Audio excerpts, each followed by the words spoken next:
Hello, vinyl community. So today I'm going to talk about new wave of British heavy metal compilations and specifically focus in on some of the more obscure ones. There's actually a video kind of recently by, I believe it was Noise Spectrum, although he kind of seems to have disappeared off the face of the earth, that highlighted some of the Metal for Mothers comps and a couple other really good ones, and I appreciate they talked about it too. So I wanted to focus on some that were a little bit less common, ones that you weren't likely to see around very much unless you really went and sought them out. Now, if you collect this stuff, opinions are a little bit divided, but frankly, I don't really think there are very many good full albums that came out of the whole new wave of British heavy metal movement, if it's even right to call it that. You've got the first couple of Venoms, you've got the first couple Witchfinder Generals, you got the first couple Iron Maidens, and then there are a couple here and there, but a lot of bands that did manage to make records, and there weren't very many of those. The records were fine and listenable and kind of cool, but just not really sort of epic all-time classics, and in that category I'd put the Gaskin records, the Dark Star record, and there are a whole bunch of them that are kind of, decent records. I'm not here to talk any of them down, but the stuff that's really important, the stuff that really made the new wave of British heavy metal special, and I think the stuff that really endures beyond the few big names that came out of it, I don't think are really represented very well in LP. So most of what was out there that really defines that sound, for my money, are 45s and then compilation appearances. So that was how I got into this stuff, and so what I'm going to do is go through a few of these and hopefully talk about some of them. I'm going to start off with this one, just sort of show it, because it's a cool record. It's on a Guardian, which is a pretty collectible label. I actually listened to all these before this video, except for this one, and I figured if I sit around and wait till I get around to it, I'm never going to get another video posted. So this has Tokyo Rose and Spartan Warrior, who made records. Incubus also made a record on Guardian, which was pretty crappy, honestly, although it looked cool. Millennium, who's notable for misspelling their name, I think they made a record too that I don't know, but anyway, I seem to recall this record as being decent, not earth-shaking, kind of cool. I did put it on before, and it started off with Risk, and it kind of sucked, but I'm not going to judge the whole album based on that. I was just sort of covering that one by way of completion. So the next one is New Electric Warriors, which isn't showing up very well in here. Let's see if it looks a little better like this. You can see it's a special low price. I've got one of those on one of my Vardis records too. It's also on the logo label. This is considered kind of a classic compilation, and it does have some pretty good stuff on it. I mean, you have Turbo, Buffalo, Oxum, I think is how you pronounce it, Dawn Watcher with exclusive tracks, some Vardis, If I Were King. There's a Silver Wing song.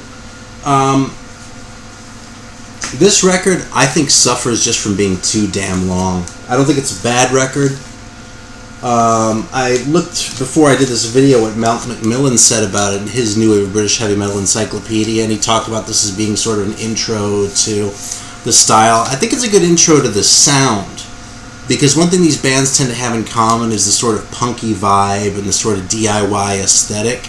But the fact is, song for song, I just think this thing kind of drones on. I think it starts out well, and then plateaus kind of quickly and just sort of stays at the plateau. And it's an okay plateau, but it isn't really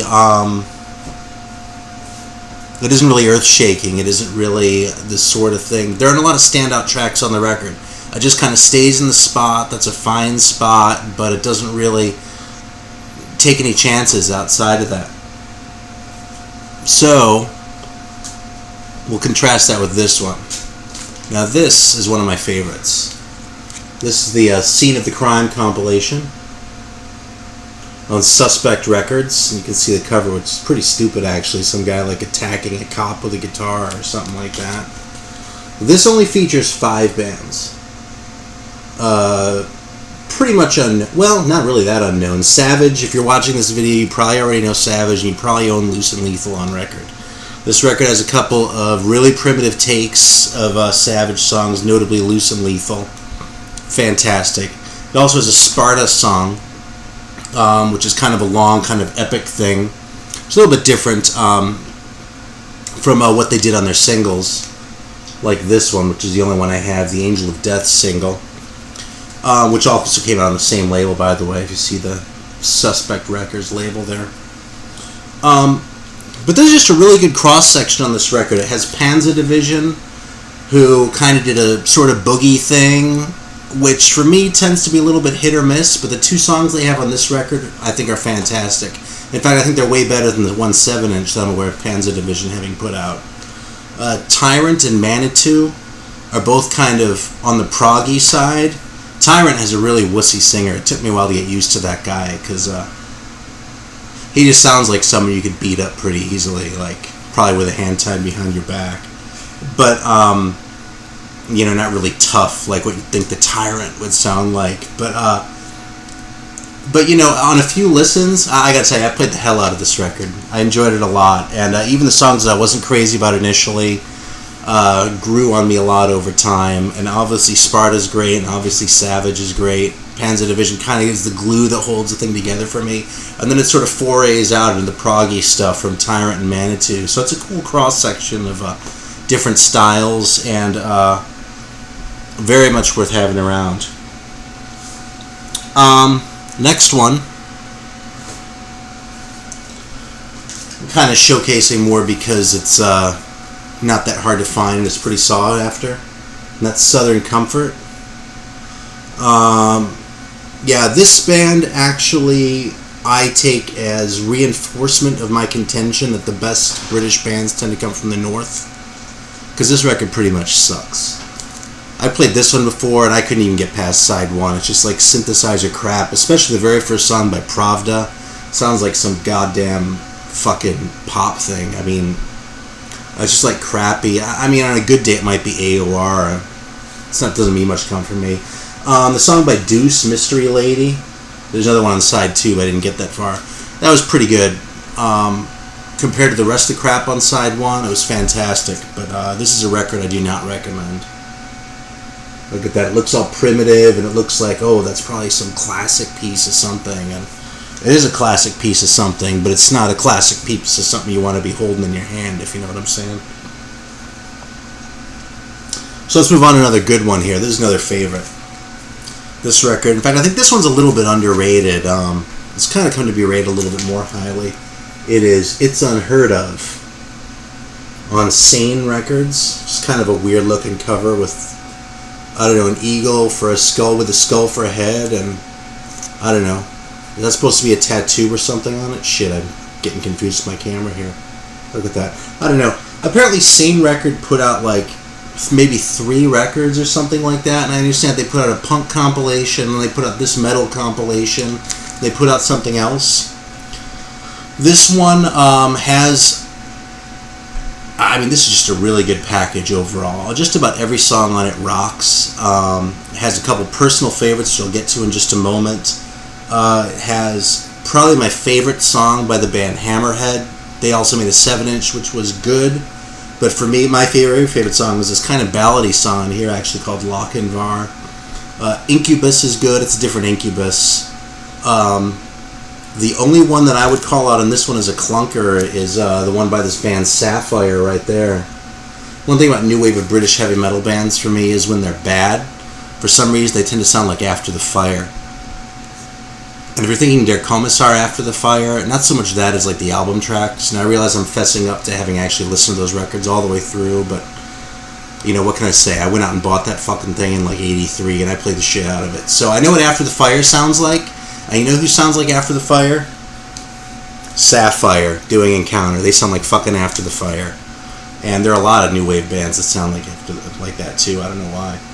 2 of my favorite cuts, incidentally, on this aren't even from the UK. There's a Dead Engine song on here, a super early one before they put out that record on Pentagram Records. And another really unusual sounding one by the Research Department. It's not a promising name at all. It's called Mrs. Poe. But that has this weird, like, doomy vibe. It almost reminds me of Black Hole from Italy, but it isn't even really like that either. It's just kind of a weird sounding singer. Anyway, this is a great record from start to finish. And the song that start to finish except for the Sapphire song. And the one that I really want to call out is by Trident, which is one of my favorites from the whole era anyway. The only thing I don't like about the Trident thing on this is that they reused Power of the Trident, which was the B-side of their single. If you can see that. Yeah, this is kind of a tough one to find. Oh shit, my camera's dicking me. Oh, there we go. Okay. Yeah, this is the Destiny single, and actually if you look at that, you can tell that it was signed by all 3 band members, which is kind of awesome. Of course, I can't vouch for the authenticity of those signatures, but I don't know why anyone else would be signing their fucking Trident record 3 times with 3 different... I mean, yeah. Okay, anyway. So yeah, Trident's a killer. If you come across that record cheap, snap it up. Trust me. Alright, here's another one. This is kind of a weird one, too. It's also kind of a favorite. It became kind of a badass collectible for a while. People were really after this thing, and there's kind of some question as to whether it lived up to its reputation. I'll leave the jury out on that, but that's this one, Kent Rocks. Now, this is really more than like a metal compilation per se. It's really more like a local scene sampler.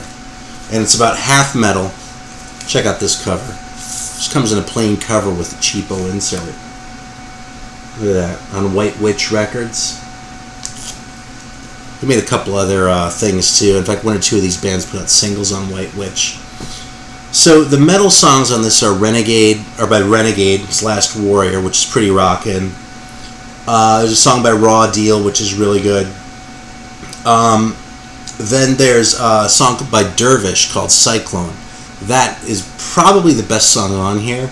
And there was actually a compilation of Dervish demos that came out on OPM maybe, a good 10 years ago now, something like that. But that had Cyclone and a bunch of other stuff. And the cover of that record's terrible, but it's well worth seeking out if you can turn a copy up still, which you probably can. It also has a song, Heaven Sent by Legend, which I also like a lot, even though it's kind of like that. Unfortunately, they recycled it. It was the B-side of this single, the Hideaway single. And actually, I like the song Hideaway better, but they used Heaven Sent. Now, there are 2 songs on this that are just like punk songs, and those are actually easily the worst songs on here. Stiff Cremona, I guess, and KCB. The fucking Stiff Cremona song, People Like You, actually kind of reminds me, the main riff, especially the intro, kind of reminds me of the worst song, actually the second worst song, by a band that I was in back in the 90s. Now, some of our songs were really good, in fairness, and I can say that because I didn't write them, so I'm not just blowing my horn here, but I listen to that and go, man, that sounds like fucking Graveyard, and Graveyard sucked, and this sucks, too. The other things on here, though, which kind of get talked down a little bit by Microgramma and Replaceable Heads, the Jerry Scales Band, and Sane, which sounds particularly weak, they tend to be electronic, especially the Microgramma song, actually. It has this like really kind of primitive sounding drum machine, and if you're looking for metal, this is not going to scratch the itch. Let me just be right up front about that. But in a way, it almost feels like what I wish the new wave, like not the new wave British heavy metal, but like new wave music had become, because all those bands like the Human League and Depeche Mode and shit like that, they were listening to Suicide, they were listening to Kraftwerk, and that stuff is brilliant as far as electronic music goes. Then these other guys, they said, okay, we're going to do shit that's all synthesizers, and we're going to make it dance pop, and people like me went, fuck, This stuff, it's not really earth-shaking, it's not even really good from like a musicological standpoint or anything, but as far as sort of the spirit of experimentation and the idea of trying to do something new with the sounds, they're really kind of cool little time capsule pieces. So for me, this is a really enjoyable record all the way through. The metal songs are really good, and those little pieces are good. Now, the most important thing on here, actually, I almost forgot, which would have sucked. I would have had to redo the fucking video if I didn't mention this, is this has an otherwise unreleased Demon Pact song on it. I'm a huge Demon Pact fan. They're one of my favorites, and that's actually why I went to the trouble to get this record. If you don't already have this, and for that matter, this bad boy, which is one of the greatest records ever. Shit. Man, I'm still confused by the camera. 5th video, what can I say? There we go. There's a compilation on High Roller, which I believe includes all this stuff, and plus some demo material. Awesome stuff, though. Demon Pact. It's like it's kind of nasty with sort of like kind of singer. It's they always kind of make me think of the Stranglers for some reason, like what the Stranglers would sound like if the Stranglers were really cool instead of kind of mediocre to suck. So yeah, it's maybe another touch point would be Deep Switch if you have the Deep Switch record. Next one is maybe my favorite of the whole lot. I really played the hell out of this one. This was actually one of the first new wave British heavy metal rarities I got. I got this in the same deal, or from the same guy when I got the Diamond Head White album that I showed in the previous video. That is this one, Rock Snacks. It's also on the Guardian label. Actually, I'm going to bust this out so you can see the actual Guardian label. Now I'll show it to you in a sec on the single.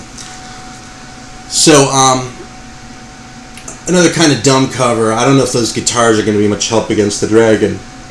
But this one features 3 bands: Samurai, Saracen, and Hollow Ground. Now, there are other bands called Samurai and Saracen both who have made other records. These are different bands. Hollow Ground is probably best known for giving up their singer to Fist for their second record. Each one of these bands has 4 songs on it. The Samurai songs kill. They just rock. The singer's kind of gravelly. It actually kind of reminds you of Gene Simmons a little bit, who is always my favorite Kiss singer anyway. I won't even start talking about Kiss. Hollow Ground is probably the best songwriting. Kind of has a proggy vibe. Really sort of heroic shit, especially for new wave British heavy metal, where you don't hear as much of that as in the US stuff. Saracen is probably the most sort of proggily inclined of the 3. They're sort of like it's like they want to do prog, but they're not quite good enough, and their singer kind of sucks. But with a few listens, those songs grew on me too, man. And this is another record I can listen to all the way through, over and over and over again, and have.